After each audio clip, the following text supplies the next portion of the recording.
Hello, everyone. Critical minerals. They are the backbone of the green transition, the modern economy, and national security. And global demand for critical minerals is expected to triple by 2030 alone. And yet amongst this growth in demand, there's economic uncertainties, you can probably guess from where, and there's also geopolitical change moving at a daily basis. Amid such rapid changes, we think that Canada faces a unique opportunity to build a niche strategic natural resource capability here at home. And it's found in, guess this, mine tailings, waste. So our team, we argue in our report and to you today that remining tailings is a pathway to securing not just global supply chains for this country, but that enable the transformation of environmental liabilities into strategic assets. My name is Jeff Collins. I'm a senior policy analyst with the Department of National Defense. And my colleagues here, some of them I invited, we deal with these questions on a daily basis. So it's not just abstract for us, it's at the heart of national security discussions happening right here, right now.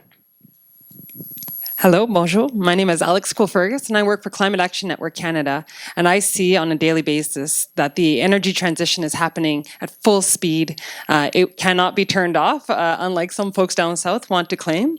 And it will require tons and tons of critical minerals over the next decades to ensure that we are all energy secure. Hi, I'm Lisa. I've been working with early-stage technology companies and seen how critical minerals power the 21st century economy. From smartphones to artificial intelligence, modern technology depends on critical minerals. And my name is Levine. I work in digital government transformation. And the way we can modernize our services is going to be run and powered on critical minerals and digital technologies. Mon nom est Isabelle Godin et par mon expérience dans le domaine municipal, j'observe que des investissements stratégiques permettent d'améliorer la vie de nos citoyens tant au milieu rural que urbain. Le retraitement minier a le potentiel de créer des milliers d'emplois qui vont permettre de revitaliser nos communautés à travers le pays. And I'm Aaron Pinto. As the head of the Government of Ontario's office in New York, I'm on a team on the front lines dealing with the economic uncertainty with the United States, advocating for our country. This is about fully leveraging a critical resource that we have a global competitive advantage. For all of us, this is about Canada's leadership in the 21st century. The stakes are high. The time to act is now. Donc, parlons de l'état des choses. Actuellement, il existe 200 sites de résidus miniers qui sont opérationnels, donc en fonction, et il y a également 10 000 mines qui sont abandonnées à travers le pays. Donc, très souvent, ce passif environnemental immense va passer au gouvernement fédéral qui doit s'assurer de les maintenir et s'assurer qu'il n'y a pas trop de dommages collatéraux, si on veut dire, surtout au niveau environnemental. Ces résidus miniers représentent un risque énorme pour le pays et pour le gouvernement fédéral également. Donc, on peut penser, par exemple, aux risques environnementaux, comme la pollution de l'eau, du sol, de l'atmosphère également. On peut penser aux espèces environnantes qui peuvent être affectées, qui peuvent perdre leur habitat. Mais on peut aussi penser aux gens qui subissent très souvent des risques liés à ces résidus qui peuvent durer pendant des années, sinon des siècles. Quand on parle de gens, on parle spécifiquement de nations autochtones, dont il y a 600 nations autochtones qui résident à 100 km ou moins d'un résidu minier abandonné. C'est énorme. Donc, nous avons une opportunité ici de transformer un passif environnemental en opportunité et en actif stratégique pour le Canada. These are the numbers that are known now just from early estimates. So the opportunity is truly staggering. The numbers are truly staggering. It is estimated in Sudbury alone that 8 to 10 billion Canadian in critical minerals waste lies within the tailings of a 100-year-old nickel smelter. On the whole across the country, it's estimated there are probably $10 billion worth of gold found in mine waste across the country. And global estimates put the value in waste at $3.4 trillion. So for us, the opportunity is clear. The stakes couldn't be higher, and the time to act decisively is now. All right. This is where our 3 recommendations come in. They are designed to 1. Close a data gap. 2. Modernize remining policy framework. And 3. Incentivize innovation and investment. Let's look closer into it.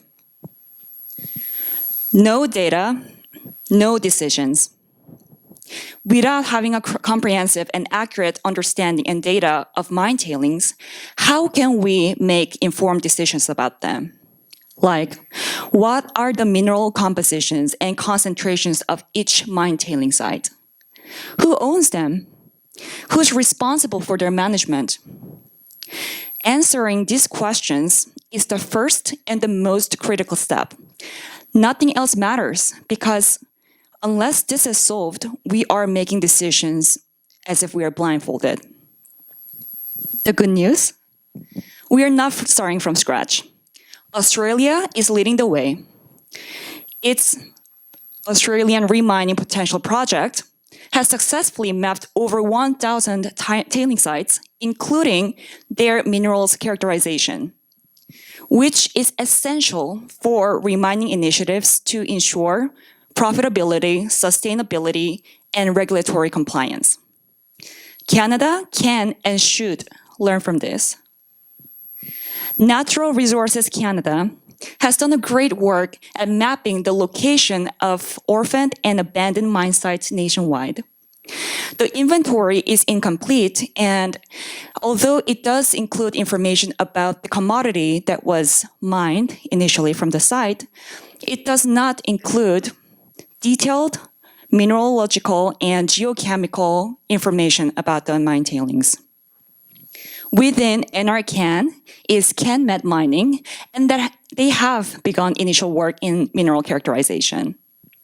However, the data coming out of this important ongoing initiative is not publicly accessible. So here comes our first recommendations. Why not expand this initial mapping work into a comprehensive open access national database like the example that we saw in Australia? Let's integrate location information, mineral content, environmental potential, environmental risk, and remining potential all in one place, accessible to researchers, companies, small and large, and the public at large. We're not just here to map minerals, we're here to map Canada's future. So even if we know the potential that exists in tailings, like we've demonstrated in Sudbury, the billion-dollar question still remains. Why are these minerals sitting untapped? One of the things that we found is that the policy landscape in Canada lacks clarity and definition when it comes to remining practices. There's no unified regulatory framework that exists across the provinces and territories that speaks specifically to remining tailings. Liability is also a huge barrier for companies.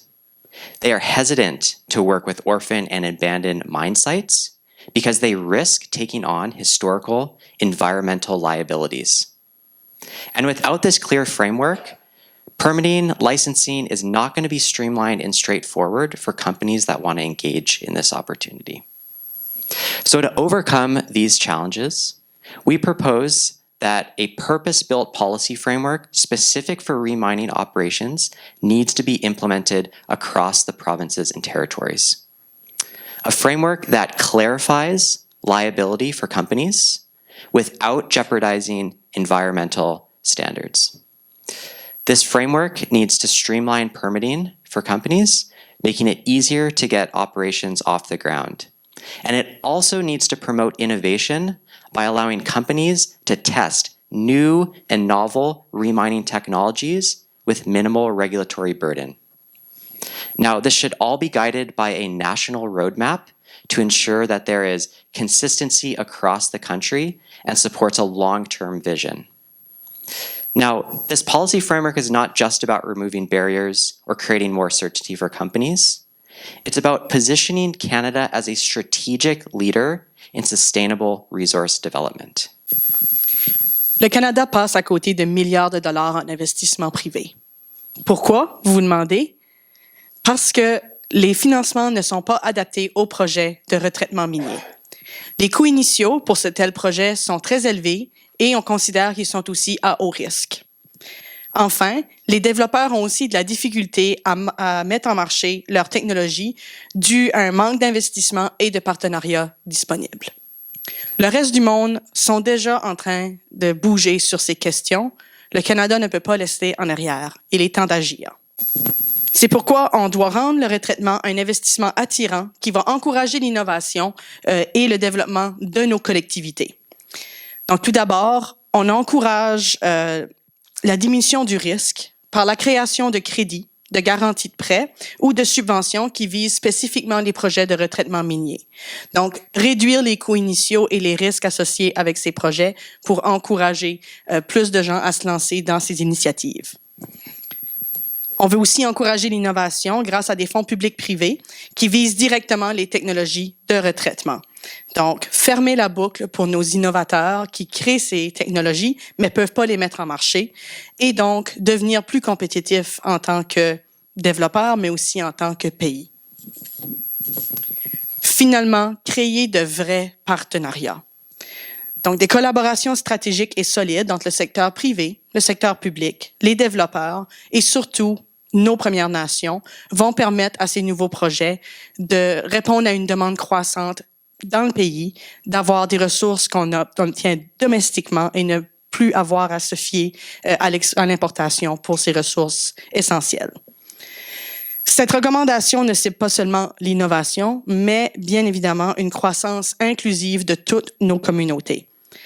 Si on implique nos communautés dans toutes les étapes menant à des projets de retraitement, on va assurer qu'ils en reçoivent tous les bénéfices. Today, we've shown you what's at stake and what's possible.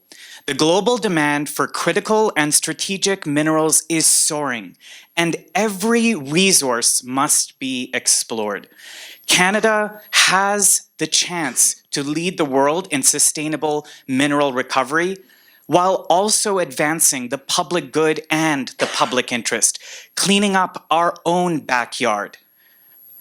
Canada can turn these environmental liabilities into strategic assets, empower communities, and create high-skilled jobs.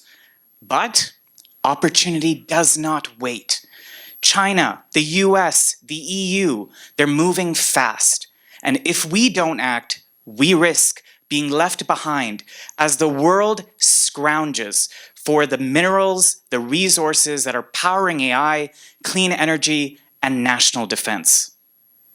Let's be clear.